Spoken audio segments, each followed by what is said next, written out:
TDP నాయకులు కక్షపూరిత రాజకీయాలు మాని వాస్తవాలు తెలుసుకుని మాట్లాడితే బాగుంటుందని వైఎస్ఆర్ కాంగ్రెస్ పార్టీ బీసీ నాయకుడు పాలిక శ్రీను, పాలిక గోవిందు, వడ్డపాటి సురేష్ కుమార్ తదితరులు హితవు పలికారు. వైసీపీ నాయకులు మట్టి అక్రమాలకు పాల్పడ్డారని ఇటీవల ఏర్పాటు చేసిన మీడియా సమావేశంలోని ఆరోపణలను వైసీపీ నాయకులు గురువారం ఏర్పాటు చేసిన మీడియా సమావేశంలో తిప్పికొట్టే ప్రయత్నం చేశారు. నిన్నటి రోజున చెల్లూరు గ్రామంలో తెలుగుదేశం నాయకులు ప్రెస్ మీట్ పెట్టి కొన్ని విషయాల మీద స్పందించారు.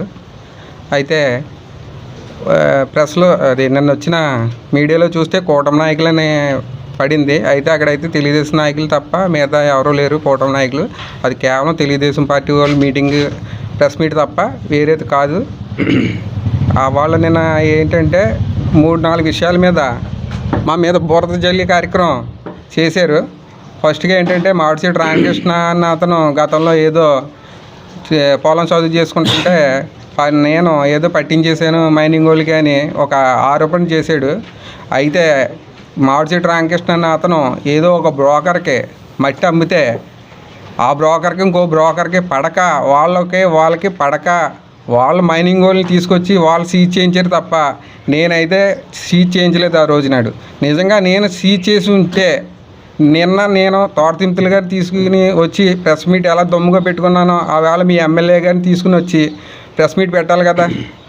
అంటే ఏదో బురద జల్లుతుంది తప్ప అది నేను కాదు, చేసింది నేను కాదని మీకు తెలుసు. ఏంటంటే నేను ఏదో చెప్పాలి ప్రెస్ మీట్లోనని మీరు నా మీద ఏదో ఆరోపణ చేయాలని తప్ప అది నేను చేయలేదని మీకు తెలుసు, మీ మనసాక్షికి తెలుసు.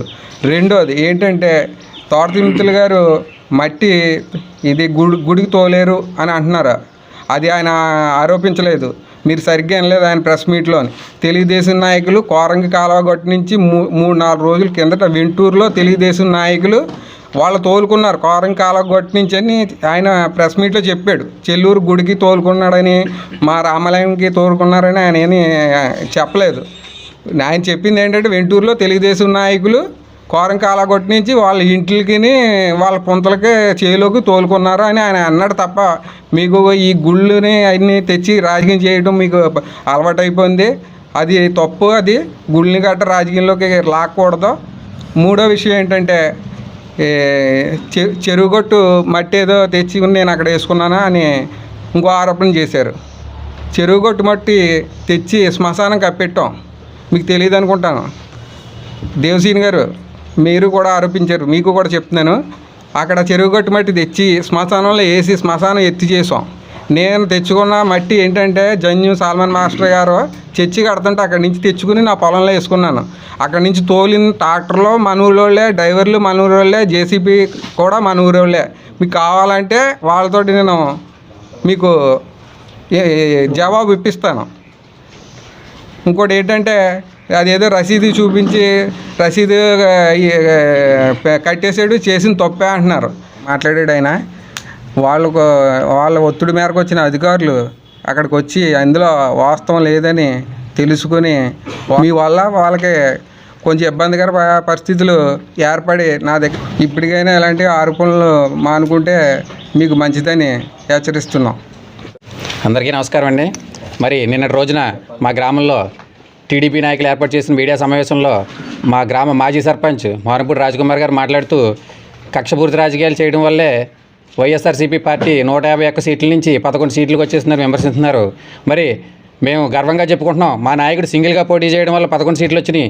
మరి అదే టీడీపీ సింగిల్గా పోటీ చేసి మీరు కనీసం 11 సీట్లైనా సాధించగలరనే విషయాన్ని ఒకసారి గమనించుకోవాల్సిందిగా మీకు తెలియజేస్తున్నాం. మరి మా పార్టీకి చెందిన పెంకే నాగశివరామకృష్ణ సీఎంఆర్ఎఫ్కి మీ దగ్గరికి మీ టీడీపీ కార్యకర్త ద్వారా అప్లికేషన్ పంపిస్తే ఇతను వైన్ షాపు ఊరి చివరికి తరలించడానికి సంతకం పెట్టాడు. ఇతనికి సీఎంఆర్ఎఫ్ ఇవ్వడం కుదరదని చెప్పి ఫైల్ని వెనక్కి పంపించారు చుండూరు రాజు గారు. దీన్ని ఏమంటారు? కక్షపూరిత రాజకీయం అంటారా ఏమంటారా అది మీరే చెప్పాలి రాజకుమార్ గారు. మరి వైసీపీ గవర్నమెంటే కక్షపూరిత రాజకీయాలు చేస్తుందని అంటున్నారు. మరి మీ నాయకుడు నూనె వేసిపో గారికి ఇదే సీఎంఆర్ఎఫ్ చెక్కు ఇంటికి పట్టుకొచ్చి ఇచ్చిన ఘనత వైఎస్ఆర్సీపీ అనేది ఒకసారి గుర్తు చేసుకోవాలని మీకు తెలియజేస్తున్నాం. మరి అభివృద్ధి ఏదో చేసామని చెప్తున్నారు. మీరు చేసిన అభివృద్ధి పేపర్ మీద రాసుకొని మీరు చెప్పాలేమో. మేము చేసిన అభివృద్ధి ప్రజల మధ్యకి వెళ్తే వాళ్ళు చెప్తారు. ఇంకా సంక్షేమం అంటే జగన్మోహన్ రెడ్డి సంక్షేమం అనే విధంగా సుమారు 33 లక్షల ఇళ్ల స్థలాలు ఇచ్చి ఊర్లకు ఊర్లు ఏర్పాటు చేసిన ఘనత వైఎస్ఆర్సీపీదని ఒకసారి మీరు తెలుసుకోవాలని మనవి చేసుకున్నాం. మీడియా మిత్రులకు నమస్కారం. ఇవాళ మా చెల్లూరు గ్రామంలో మా వైఎస్ఆర్ కాంగ్రెస్ పార్టీకి చెందినటువంటి సీనియర్ నాయకులు పాలిక సీని గారి మీద అక్రమ మట్టి తవ్వకాలైనటువంటి ఆరోపణలు చేయడం జరిగింది. అది కేవలం రాజకీయ కక్షతోనే ఆరోపణలు చేయడం జరిగింది. ఇవాళ మనం చూస్తున్నాం, ఒక రైతు తన పొలంలో వ్యవసాయం చేసుకోవాలన్నా, ఆ పంట పొలంలో మరి మెరకలు అవి కూడా సరి చేసుకోవాలన్నా మీ పర్మిషన్ తీసుకోవాలట.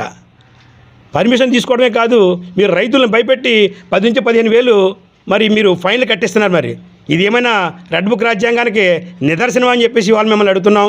చెల్లూరు నాయకులు, తెలుగుదేశం నాయకులు ముఖ్యంగా విజ్ఞత తెలుసుకుని ఒక రైతుగా ఆలోచించి రైతులను ఇబ్బంది పెడితే మీ ప్రభుత్వం ఎంతో కాలం ఉండదు. 2 సంవత్సరాలు గడిచిపోయినాయి. 1 సంవత్సరం ఎలక్షన్కి పోతే మరో 2 సంవత్సరాల్లో మీ నరకాసుర పాలన పోతుందని చెప్పేసి ఈ సందర్భంగా